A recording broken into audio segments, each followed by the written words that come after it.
Molweni Sanibonani Dumelang. Welcome to Property Market Moves. I am Kulula Mutwa, your host, and I am flying with Ayanda Makaza. Though I'm no stranger to the podcast, I feel like this is my second appearance. Yeah. Just on a different capacity now, speaking more to what the Women's Forum is driving on the subject of women on boards.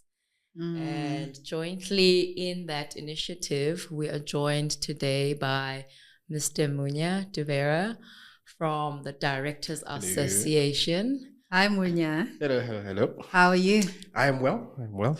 This is nice. Thank you for inviting me. Yeah. I'm excited for the conversation. No, absolutely. And I think as Ayanda, has highlighted, we are in Women's Month. Yeah. And we thought, what better way to, acknowledge, recognize the month than having women-focused conversations. Yeah. And Directors Association, does a program with CYBEB. Yeah. But before we get there, who's Munya? So, my name Munya Duvera. I'm an entrepreneur at heart. But currently, and to the discussion at hand, I am the chairperson of Directors Association. I also happen to be the founder of the organization that I began in 2016. It's been a long journey. Yes. And core to that has been women, in the sense of our focus in increasing women on boards, our focus on developing women. And as we'll discuss, I will highlight some of the achievements we have accomplished over the years, some of the programs we have, some of the events, and so on. But in a nutshell, I'm passionate about development. Yeah. I'm passionate about women empowerment. Yes. Hence why Director Association's main objective is increasing women on boards, right? Out of our over thousands of members, 70% of them are women. Oh, interesting. Yeah. So we don't just say it out of, lovely. we actually are it. Out of every 3 board placements we place, 2 are women. Oh, those are great stats. Yeah. My goodness. I think we need to update the data around the placement space. Yeah. But I want you to also touch on a little bit about why Directors Association. The Women's Forum kind of found you already on your journey. Yeah. And we kind of found alignment in then the initiative of women on boards. But what triggered your interest in that trajectory? Why women on boards for you? Yeah. So interesting story how I got into this space, right? When 2015-ish. Yeah. So before that, actually, I was, as I said, always an entrepreneur. One of the business I was running then was consulting. I was doing a lot of consulting, small businesses, helping them to get funding, marketing, etc. Great. Then early 2016, I was having lunch with one of my good friends. And then she said, Munya, how's business going? I'm like, it's terrible. And then she says, look, you're a very smart individual. Why don't you start sitting on boards as a non-executive director and earn some money? And I'm like, okay, that's okay. Never quite thought about it like that. But then I put it in the back of my head. I was like, okay, it's fine. I'll do it. About a month later, I'm lying in bed and that just comes back to me. Go sit on boards. And then the question hit me. Okay, if I was to, how would I? Like, what's the process? Who do you call? Who do you speak to? Where do you get training? What's the roadmap to this destination? Exactly. If you want to be a chartered accountant, there's a path. We know. If you want to be a property professional, there's sure. But the director space, it's like not many people know, and it's not as documented as you would assume it should be. So that night in 2016, I spent the whole night on Google. I'm searching. How do you become a director? How do I? Where? What are the qualifications do you need to have? Yeah. Is there an age restriction? We're all used to seeing, in movies, 19th floor of the big building, these men in suits and they look all qualified. Exactly. Yeah. So I'm like, well, There's I'm kind of an young. image to it that you associate. So I was like, no, maybe I'm not yet at that age. Yeah. But kept on doing research. In a nutshell, the reason I went into the space, Directors Association, was it was a solution for myself. Yeah. I wanted to find out how I can sit on boards. After doing a bit of digging, research, etc., I found out that if I don't know, I'm assuming maybe Other people, other people don't know. Yes. So I Great. solved a solution for me, which I turned into a business. The Directors Association was born. In that, though, coming to women on boards is out of my research, which I did extensively from 2016, was I found that there was a lack of women on boards. And to me, I asked myself why. I mean, going in high school, when I was in primary school, the girls were always first in class. Yeah. So I'm like, Yeah. Girls run the world. You get to corporate and it reverses. it shifts. Yeah. So I'm like, where are the women? It's not like they're not capable, because I distinctly remember the girls doing very well, and so, sitting on boards is an intellectual type of an idea. So I saw that there's a disparity between the percentage of men and women. Then Madam Chair was born. Madam Chair being then an initiative of Directors Association that increases women on boards. Okay. So it's a Targeting. subset. Yeah, it's a subset of Directors Association. It's what we use as our arm to wholly focus On women. on women. So we call it Madam Chair. Okay.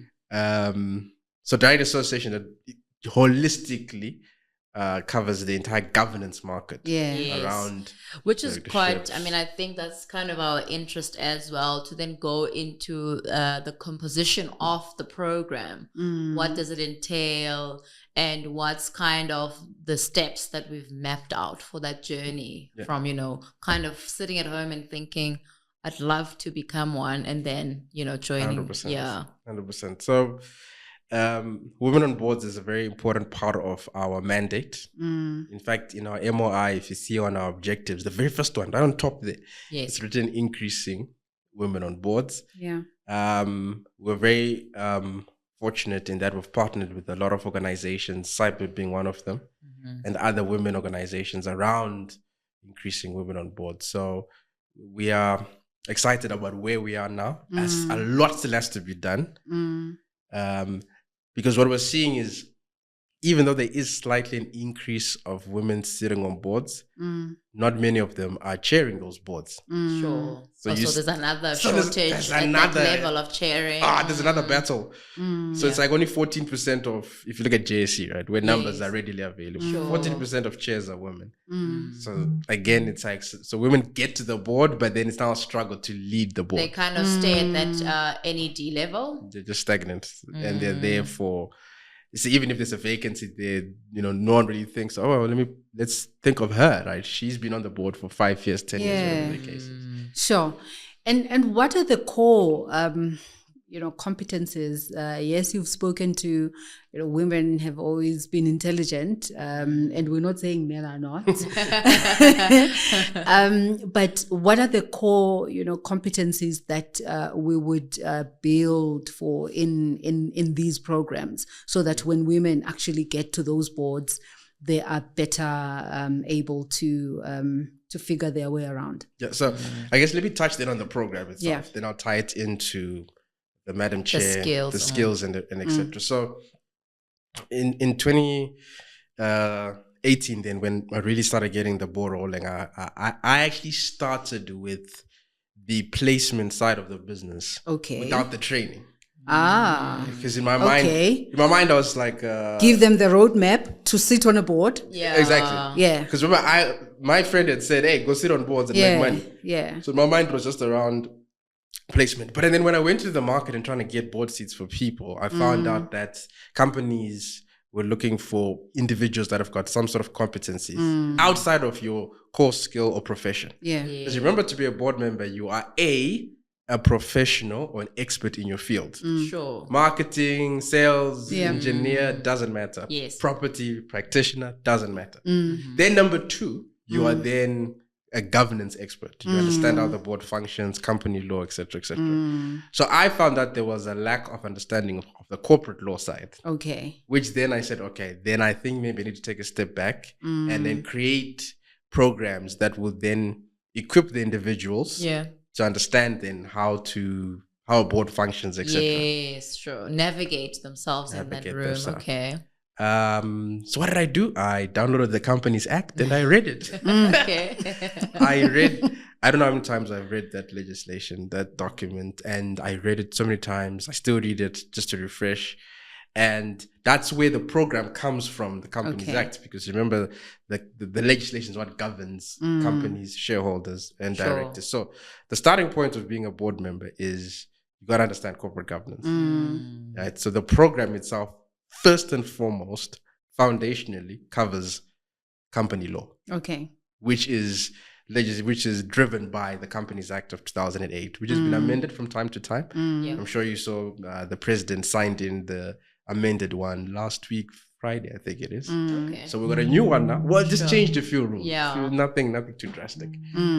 So is that the whose phone is there's that? the phone. Oh my goodness. The timing. Okay. Perfect. Yeah. Continue, please. So and that speaks to more now just the content of the governance training. Yes. And then further to that, what's kind of then the next step? So now you are familiar with that governance knowledge, and you, I suppose, now targeting a seat somewhere. Yeah. So what I found out is, and when I'll say we now, because after 2019-ish, it became a team. Right? Yes. From 2016 to 2019, it was a one-man show. Right? Oh my goodness, Munya. I think beginnings. Anyone who started a business we know. You are the cleaner, you are the accountant, you are CEO, the HR. like everything. It's quite a journey. Yeah, but you learn, right? You learn how the business runs. Yes. Today, no one can tell me anything about Director Association. I mean, I know it in and out because I had to do HR, and I had to go stand at SARS early morning to go file tax returns in 2018, before e-filing became a big thing, right? Yeah. So I know most of it, if not all of it. But what we found now is, as we now, after training, want to start placing, we discovered that there's still an issue around soft skills. Because outside of the technical company law understanding, you still need to be able to converse. Yeah. Yes. You still need to be able to debate. Emotional intelligence is important. Now, people always assume that when I say converse and so on, I'm speaking about you got to be eloquent. Yeah. I'm not speaking about eloquence. You just got to be able to put your point across. Yeah.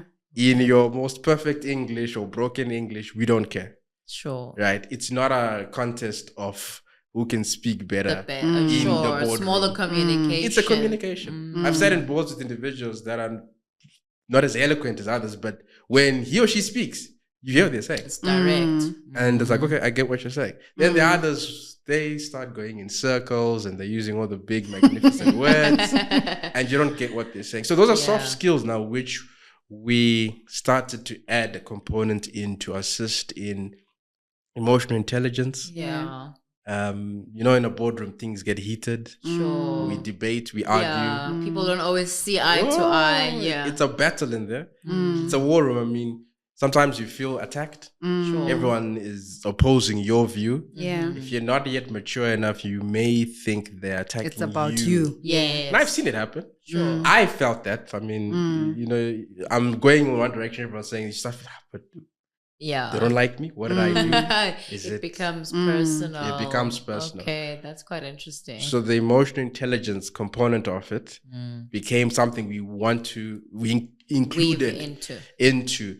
So our program now, there's the component of the theory, the Companies Act, the legislation, and which is standard. It's there, yeah. After that, it's how can we do coaching and mentorship? The coaching is the soft skills. And I almost want to highlight the subject of mentorship. Yeah. So kind of how you've seen the role of mentorship in this journey and how you as an organization even connected to the program. Very, very important mentorship, especially for first-time directors. And let me take the opportunity then.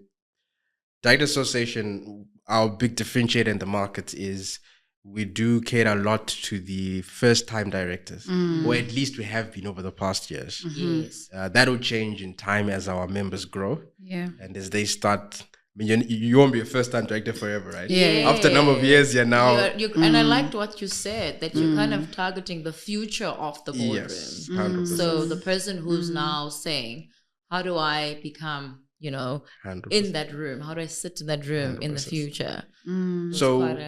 So we saw it was important to get a mentorship program. Yeah. Because as I said, first-time directors is mostly our members. Yeah. Should I even say age range?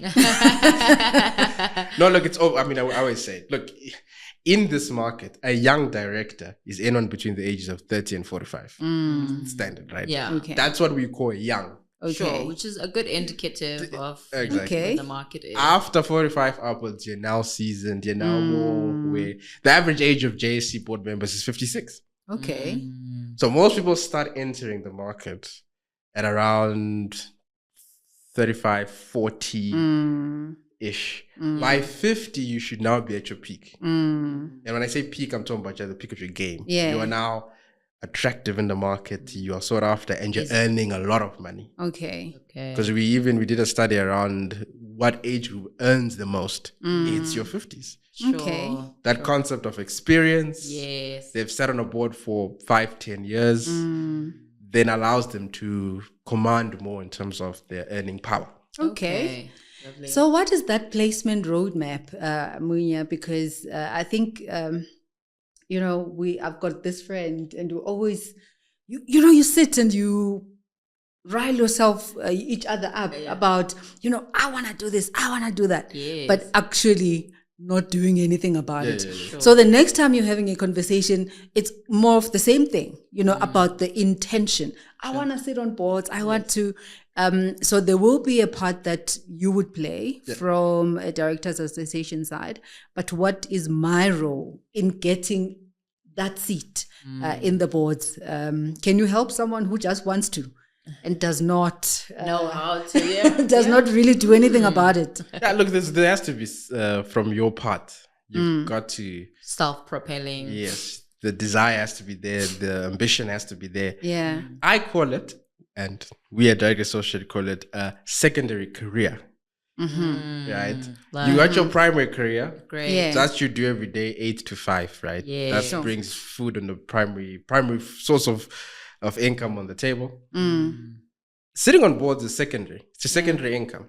And if you focus on it and you really strategize around it, you can have 30, 40 years serving on boards. Now, that requires you to be intentional about it. That requires you to say, I am going to be a board member. And I'm going to sit on boards. And then you've got to decide what type of boards you want to serve on. yeah, There are many types of boards in South Africa, in Africa, around the world. There are NGOs. yeah. In South Africa, we call them NPOs, right? So the NPOs, you've got small businesses, you've got medium, etc. You've got government agencies, CEDAs and etc. Yeah. The DTIs and so on. Sure. Then you've got your state-owned companies. Yeah. Then you've got your municipally-owned companies, municipal-owned companies, your city powers and so on. Yes. Then you've got the holy grail, JSC. if you will, the JSC, the one that everyone wants to get to. Yes, the bullseye. No, I guess because that's where the highest earning power is. Sure. So I always say the first thing you've got to do, decide where do you want to play. Okay. So Great. you look, okay, right now, let's say you're 32 years old right now. You say to yourself, you know what? I want to see myself as the chairperson of a Vodacom. Yeah. In 10, 15 years. Sure. Or I want to see myself as a board member of CEDA because I don't like the way CEDA does not assist small businesses. Well, so I want to go play in that field and create influence there. Exactly. Yes. Oh, I want to go play on NPOs because I want NPOs to be more, so you decide where you want it. Yes. You go backwards now and you say, what do I need? What skill set, knowledge, education do I need for me to qualify to serve on those type of boards? Now, the interesting concept around qualifications, which is a misconception in the market, is that many of us assume that there's a prescribed minimum qualification to serve on boards by legislation, while there isn't. Government or legislation does not say that for you to serve on a board, you must have a specific qualification. not even matric. The law says anyone who's 18 years and above, be it local or foreigner. Okay. I mean, if you go to CIPC and register a company now, and then you get to the point where you put directors and you see country, it gives you all the countries. Okay. So you can actually even say, yeah, I'm from Yugoslavia. Sure. And you put your passport number, the entity will register you. Because the law allows for anyone to be a director as long as you're above the age of 18 and you're not disqualified and delinquent and all that other stuff. Okay. Right? So qualifications is not prescribed by legislation. It is, however, prescribed by each company organization. Yes. Okay. Yeah. So the in terms law, of the skills now they want to attract. Exactly. So the law gives the right to each company. So you got to look at yourself and say, I want to end up on a JSC board, sitting on Investec, sitting on Vodacom, Sasso, whatever. Yeah. Then you got to go look at their MOIs or research. Where You say, they are leaning towards what's the skill set there? Then you say, oh, they want people that have got at least decent financial understanding. Yeah. Sure. So I've got to get myself some That way training, inclined. etc. Yeah. Okay. So that's on you now, right? Yes. You put a plan for yourself. It's very intentional. Many people are assuming that boards are just going to come to them because they're climbing up the corporate ladder. Yeah. So it does happen from time to time, but not always, Sure. right? Some people assume because now you're CEO, you're just going to get a call from someone. Yeah. Hey, listen, we've got an opening. can you come sit on our boards? Yeah. I'm not saying it doesn't happen, but it's you got to put yourself out there. Okay. Which is The biggest thing about this market is your network. It's one of the most network-driven professions in the world. sure. Most positions are found through your network. Okay. Okay. So how do you then build that network? You've got to build it, Jack. You got it. You have to go and find out people and get to know people who are in the market. So what Director Association does, we try to create that platform so you know other directors. That was Okay. But that's one thing. But let's say you don't want to be part of an association. You just want to go out and do it by yourself, which is possible. What you have to do is get the network of people serving on boards. Okay. I have seen in certain boardrooms where there's a vacancy that has come up. Yes. And then someone says, but I know Munya is very skilled in this. He can do ABC. I'll So give it's him a like a call. referrals kind of platform. Yes. Okay.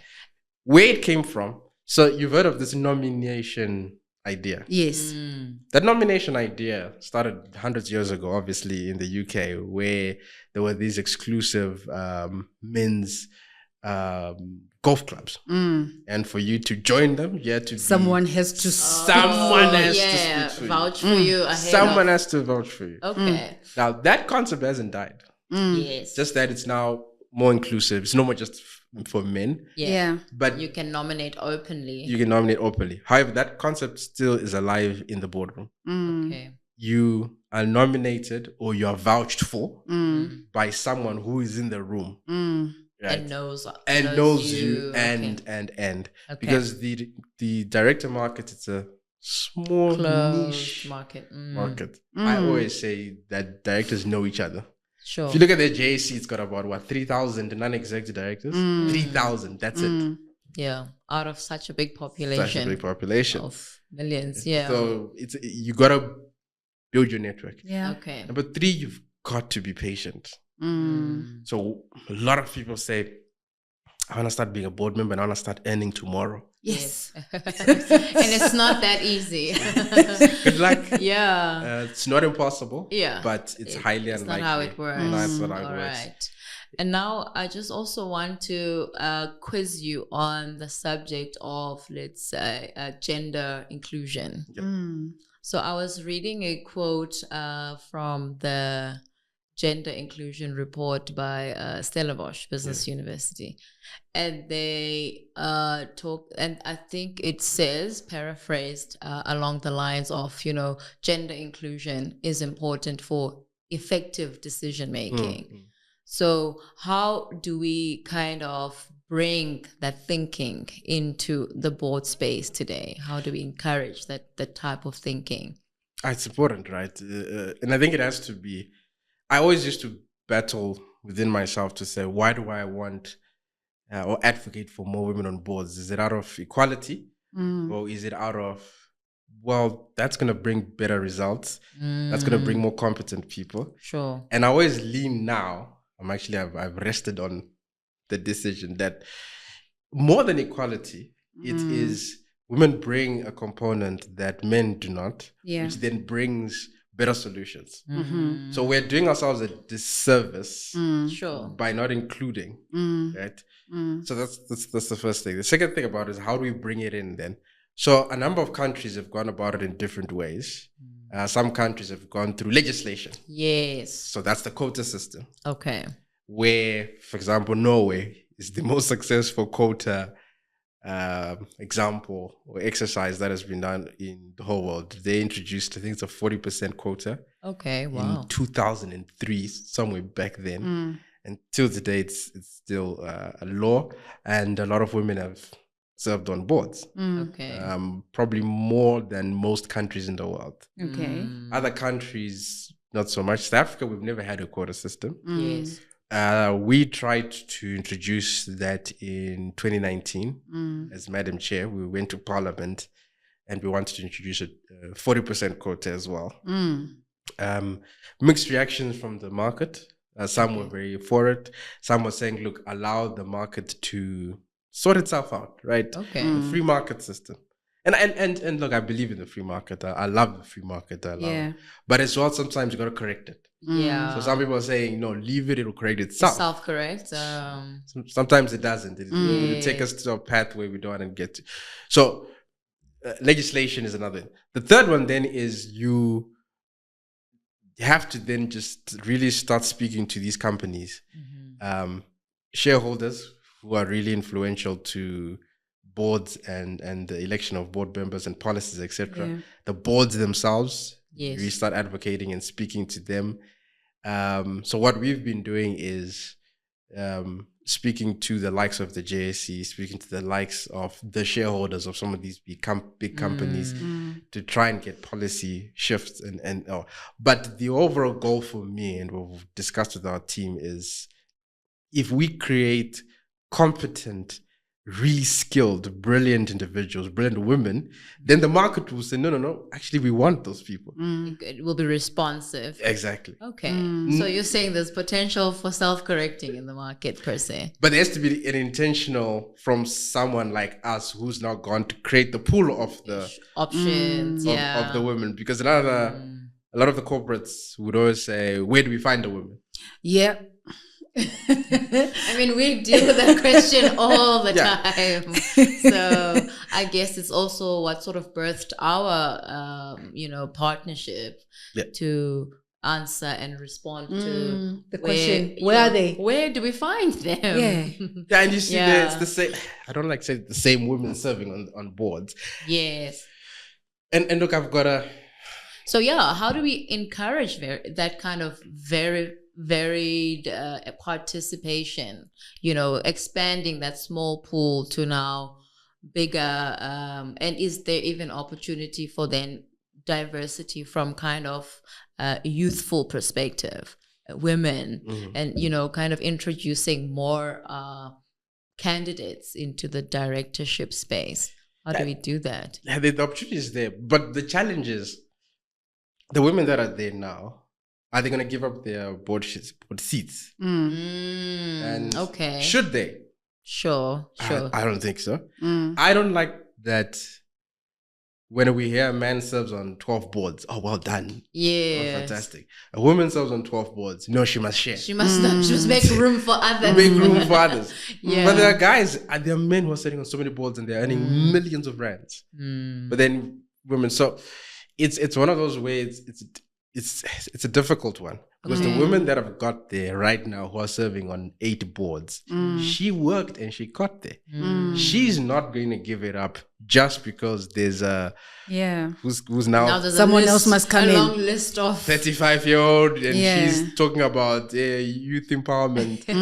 And I say this to the youth and they don't like when I say this. But I say, guys, sometimes you gotta wait your turn. Because I'll tell you what, the older guys, they've worked hard to get there. They're not going to just leave just because you are now, screaming out, "Hey, it's our turn. It's my turn. It's my turn." What do you mean it's your turn? This is a competitive industry. Sure. This is money we're talking about at the end of the day. Yeah, there's remuneration. These people have got families to feed. Yeah. Now I should give it up because There's a youth or a woman. Okay, so I like that. So if you're better than me, Yes. that's another question. That's another discussion. So I'll say to the youth, get good at what you do to a point now where you force that them you can- out. yeah. Now Okay. that Yeah. I'm happy with. Now everyone can see it's clear that Yeah. he or she Is better more than- deserving. Oh, Yeah, like there's merit to you being Yes. there. So what has been the impact then that we've seen? And I know you touched on this as we began, that we're now seeing more and more women, right, on boards. Do we have numbers? Do we have stats? When we go back to those, the quotas, are we at 20%? Are we at 15? Are we at 40? Are we doing good? Or we just seeing that there's more and that has to be good enough for now? That's a good one. We haven't drastically increased. Again, we always fall back to the JSE where it is readily available data. So the JSE, you're looking at 20%-ish Yeah, females. 25. Some will say 25%, Yeah. but it's never above 30. PwC always does a great study around remuneration and gender. So they always put out some good figures, and other organizations. Yeah. Also, we also are starting ours from next year. Madam Chair will have one that's focused on women. Okay. But to answer your question directly, no, we haven't drastically improved. We haven't. Actually, some companies have gone behind. They've done well, then they started digressing. Government is a different story because government has got a policy that is 50%, etc. So you find in boards of ESCOM and you actually find better representation because government is trying to lead the way. Yeah. ANC as government some years back when they came out with those policies. So we see that there. But in the private market where as a company, my company, I can decide how my board should be. Yeah. And remember, that's another thing that people forget, that as a business owner, the legislation gives you the right to decide the composition of your board. Okay. So after 10 years, your company is successful, you're now multi-millionaire, billionaire. Yeah. You now want to sit back and enjoy yourself in Malaysia every day on the sun at the beach. You decide to set up a board. You have the right to say what that board is going to look Looks like. like. So if you decide to hire 10 males, Yeah. That's it. that's it. If you decide 10 females, that's it. And absolutely no one can say anything about it. It's one of the most contested areas around equality in South Africa, is that there's too much freedom. Some people say there's too much freedom Yes. that the legislation gives Sure. to the board space. Because if you look at labor law, it's different. Okay. When we touch on employees now, there's labor law that Affirmative speaks action and employment equity. There's a whole lot of stuff. Board level, it's only the Companies Act. And it doesn't say, the companies, it doesn't even talk BE. doesn't speak. Yeah. Sure. It's kind of. And I think even beyond that, there is no requirement to go on the open market. I can just pick up a call. Yeah. Call And Ayanda, call my call friends. Munya, Yes. call and say, look. And I think there's a kind of a trend now, a kind of like a peer kind of enforcement that says, if the JSE leads a particular way and starts to enforce, and create the pathway for people to watch and learn, then indirectly you're kind of, driving a trend that is inclusive. But have we started to see that in any way, or it's more aspirational thinking? Yeah, it's very aspirational thinking. The JSE, it does speak a lot on, diversity, increasing women on boards and so on. It does, but remember, it cannot force the boards of the JSE companies how they have the composition of their boards. Yeah. So what they did is they leaned on the King Code, where the King Code speaks of diversity, but it doesn't give any quotas or anything, just speaks of diversity. Yeah. The JSE says if you're a listed company, you must comply Yeah, with the the King Code. diversity and inclusion Yeah. story. Then it says that the King Code says you must do a diversity and BE transformation report. So it's a report I must show, Okay. but not necessarily. There's no consequence beyond. No. Where, So my report can come out and say, hey, there are 8 men on this board. yeah. And then I'll say, we are making plans. And that's kind of sets you on. We're making plans to change this. And Yeah. And that's my report. And then I submit it and that's And it. there's just no consequence beyond that. Okay. My so goodness. What do we do? Okay. So, I mean, and now we really just, no one will hear about this, right? We're just, skinnering. Yeah. So tell us, who is better at boards? No. We won't hold you to your word. We won't tell anyone. Because it's August, women's month, I'm going to say women. Yay! It's certainly women, right?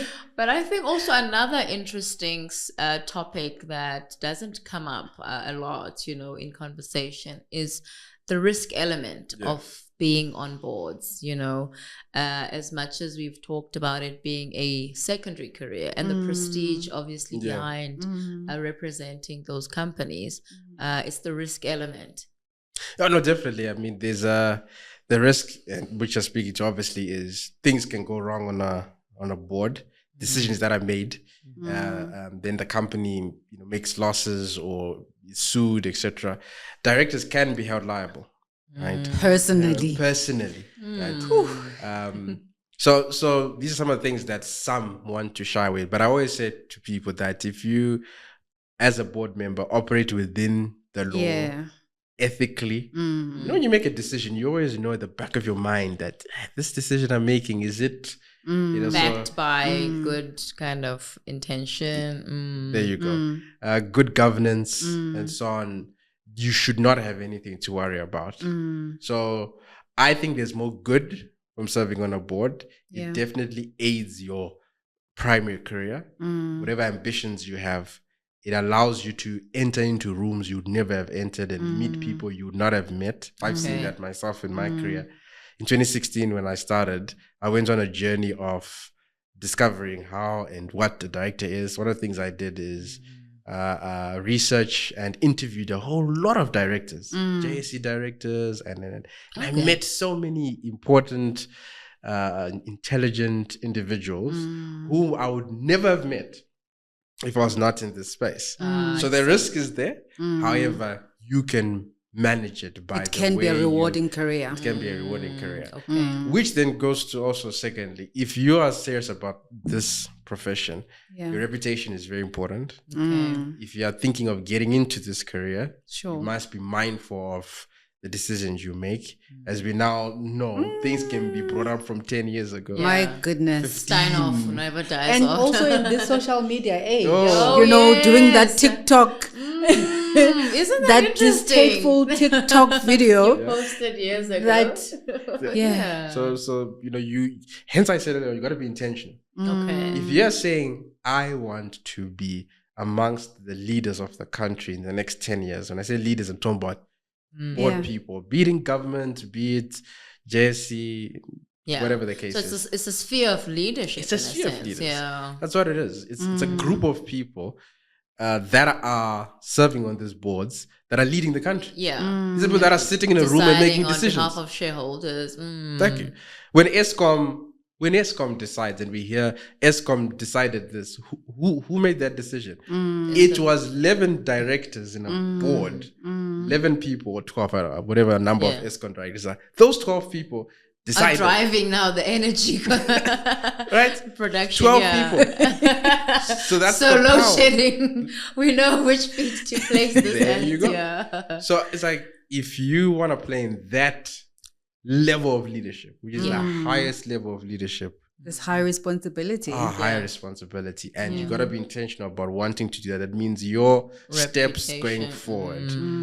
Educate yourself, grow your Carry yourself. network, the way you carry yourself, your social media. Yes, Exactly. you know, Your and TikToks. which is quite an important one in this age of social media. But we're not saying don't be fun, right? Some Yeah. people will Of say, course. this thing Yes. sounds boring. Now I can't have fun with my kids and post. No. Can't be on TikTok. Yeah. Look, we want relatable people. Yeah. You see, the recruitment side of our business, which is the placement, and any recruiter will tell you this as well, that companies are also looking for relatable people. Yeah. Someone that we can... It's personality.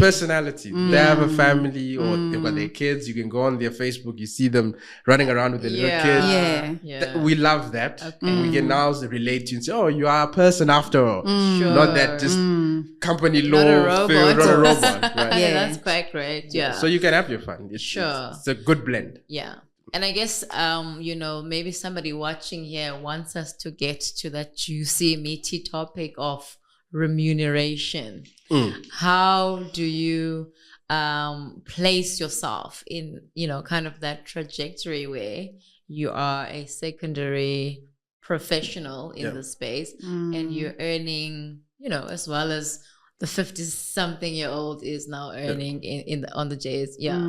How does remuneration work in the... So let's start with how directors or board members get remunerated. Yes. So directors, as I said earlier on, are not employees. Yes. So they don't get paid a salary. Right? Directors are governed by the Companies Act, not by labor law. Sure. Right?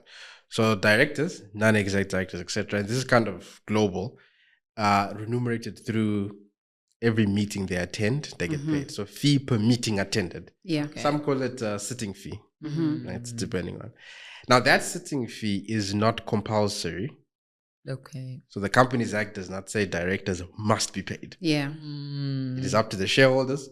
Shareholders will vote at an AGM whether or not to remunerate their directors and how much. Okay. Now to the amounts now.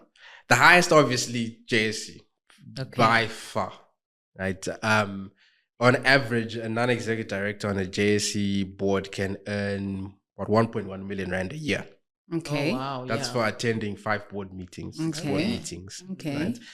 The highest in 2022 earned 23 million rand. Wow. That was a chairperson of AB InBev, if I'm not mistaken.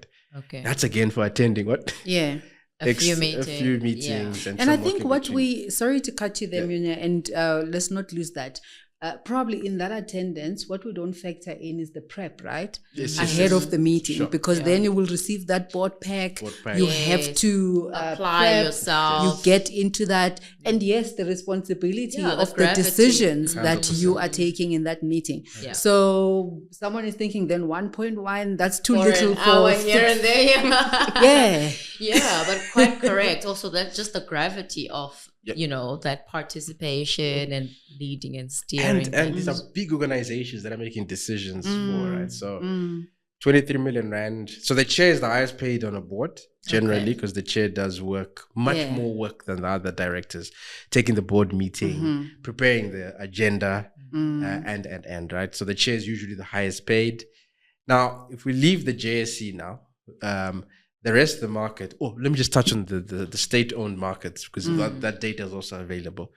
So Dudumi she used to earn 4 million rand. Jeez. Okay, but is that the norm, or was she an outlier? No, it's the norm. Remember, it's now dictated by Treasury. Okay. So it's not like they just decide and say, hey, you know what, because you are lovely. So and so. No, Treasury puts guidelines of how to remunerate. What people forget is that these are state-owned companies are companies. Yeah, and also large companies. Large companies. Yeah. I mean, if you were to look at it, how many companies are bigger than Eskom? Eskom is massive. Yeah, state-owned entities in general, right? Yeah. Eskom. Load shedding and all. Maybe Eskom is not the correct one to be chatting about. But you do get paid decent money in government. Now, when we leave that market, the rest of the market is very fragmented. There's no data. Okay. Small businesses, I mean, we don't have to disclose right? You don't have to publicize your financials anyway. Yeah. Sure. So we did a research in 2022, just after COVID, I think it was, where we just called the number of companies. We called small businesses and we called non-profit organizations. Okay. Just to find out how much, on average, companies are paying directors, if they pay at all. We called 44 small businesses, 44. 9 of them declined to say, I'm not interested, I'm not going to participate. But out of the rest that did participate, the bulk of them said we don't pay our directors. Okay. Small businesses. So what you find mostly in your small business market is they don't remunerate. Sure. So it's more voluntary. It's more then. voluntary, Okay. right? Those that do pay, you're looking anything from 1,000 rand per meeting to 10,000, 15,000 rand a meeting. Okay. Most of it was more of a thank you for coming to the meeting. It's petrol money. Yeah. 1,000 rand, right? Yeah. I drove to your meeting, etc. Your mid-sized businesses, that's where we can actually now start talking about remuneration. Your mid-sized businesses, you're looking now at anywhere from 15, 20,000 per meeting to anywhere to 100, 150,000 per meeting. Okay. It now just depends on the The business size. itself, because there's nothing that dictates to a company how much. You see, it's different from labor law. Yeah. Labor law, there's minimum wage, there's Yes. bargaining councils, and there's a whole lot of other legislation. In the board market, there's nothing like that. So every company really has a right. If I'm a business owner, I can literally say, I'm looking for a director and I'm going to pay them 5,000 rand per meeting. Yeah. And then you have to say, I'll take it or I won't take it. Okay. Yeah. And I think then going back to, something that you mentioned, that it's a long-term game, right? So when you come in, it may be okay to go in on a voluntary basis, Yes. because you're building yourself up Yep. to those millions, further down the line. Yeah. If then you're looking at yourself, at where you are in corporate, and you're thinking that based on that, you should be getting an equivalent on boards, that may not be the reality, because it's a different career 100%. that you are building. That's a very good point there. Many people are now 45 or etc. and they're CEOs or executives, and then they want to serve on boards. They look at what they've done in their career, and they say, you know what, I'm worth 200,000 a meeting. And then we say to them, okay, but you got no board experience. Yeah. So the board market doesn't see you like that. Yeah. Sure. You're looking at yourself as an executive of that, and you're an experienced property professional, fine, but you're not an experienced board member. Yeah. So now you got to get that board experience that then allows you to start earning this month. Another key remuneration point is share options. Okay. So starting to see this especially in Cape Town, these tech companies where they'll say, Munya, come sit on my board and I'm going to give you X number of shares. Okay. If you assist us to grow and after X number of years. So it's a fantastic model. In the US, it's very much vibrant. Okay. It allows me now to be tied to the growth of the company. It allows me to stay there for the next X number of years. Yeah. Knowing that in 5 years, my 2% is now worth 10 million rand. Like the value Okay. has increased. Okay. There you go. So many small businesses. No, it's not. The trick now is you got to pick like which one? Growth potential. Which one here should I spend my time? Who do I take to the finish line? Yeah, you're gonna sit on 10 small businesses, and after 5 years, all of them fail. It's you see. But to your point, then that volunteering then Voluntary becomes boards. important. It's a way to get started. Yeah. It's a way to get the experience. I did it for many years. It's a way to get to know what it is to be a board member without the pressure of remuneration. I've actually seen that when you're not being paid, you're actually more free to make mistakes. It's funny. Actually quite interesting. No, serious. Okay. Yeah. You're actually more, okay, you know what, I'm going to make this decision. And then it doesn't work out, but okay, no, I've learned. Yeah. Right? But when you are getting paid, there's this thing that I'm like, I have to do well. I have to, because these people are paying me And money. earn it. I have to Yeah. earn it. So the volunteer model is important to get you going. Okay. But you've got to be intentional to say, after X number of years, I'm exiting this, because this is where the challenge with many people is they stay there too long. So I'm not saying don't volunteer, but at some point you've got to say to yourself, now I'm good enough. Now I deserve to get paid. I'm now going to go out there and get a paid board seat. I'm now going to decline anything voluntarily. I'm going to say no. Okay. So I know some people will sit on 7 boards, NPO this and their trustee at the body corporate. And And it's so time consuming. My word. It's actually quite It a bit of is time that so goes time into it. consuming. And if you're a parent, you are on the PTA at home, at the At child's school, school. yeah.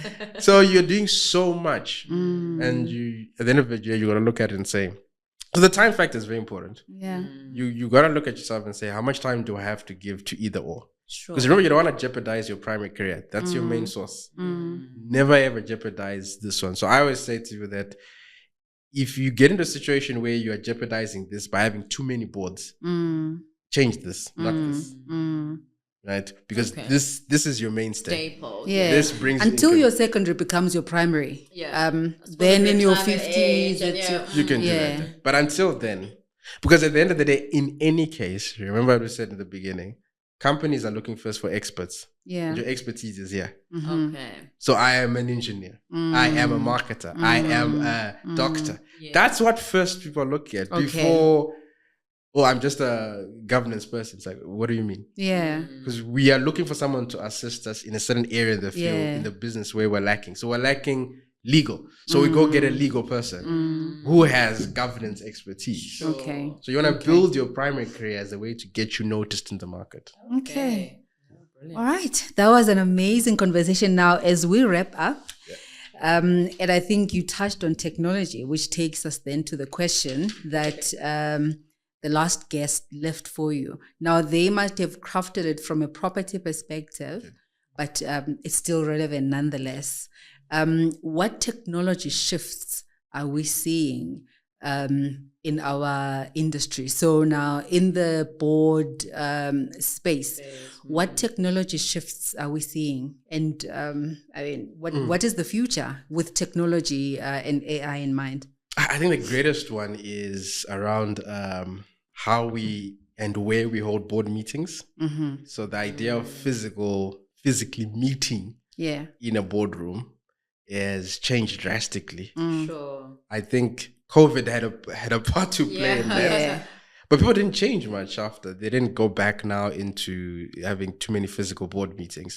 So we're seeing a lot of tools in the governance market that are facilitating digital like remote remote board meetings and shareholder meetings. So it's not just in the board. Okay. But also shareholder meetings. Yeah. So we're seeing technology playing a big role. There's this thing called board portals. Board portal. Board portal is almost like your a platform where a director can access everything director related from a company's perspective. Okay. The financials, the previous board meeting minutes, the board pack, and you log in as a director, and it's your platform, and you can tell your next board meeting agenda. Sure. So now there's no need to send emails. Okay. You just log into that platform. Or print. Yeah. Or print those board packs, There's right? no need to that. Even voting now. Yeah. It's time to vote. You just open up and you just poll, vote. yeah. Yes, no, abstain.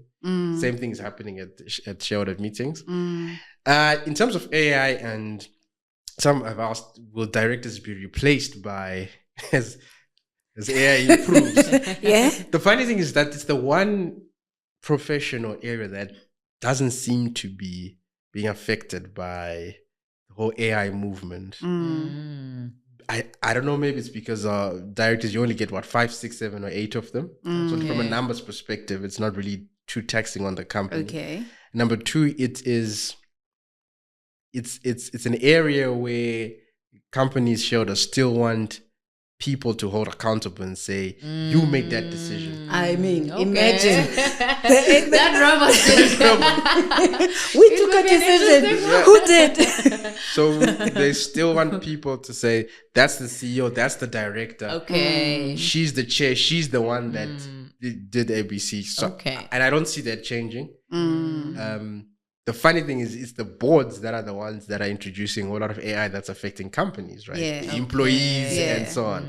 But the board itself, not so much. The only area where there is impact is in how they're executing the board meetings themselves. Digitally, platform, wherever you are in the world, on Zoom, on Teams meeting, and they have their board meeting. They vote on that platform, etc. Okay. That's brilliant. Yeah. Wow. Okay. No, that was awesome. Thank you so much. Yes. I enjoyed it. That was Property Market Moves, and we hope that you enjoyed this conversation. And if you did, share, like, subscribe, and follow Property Market Moves. Until next time, bye. Toodles.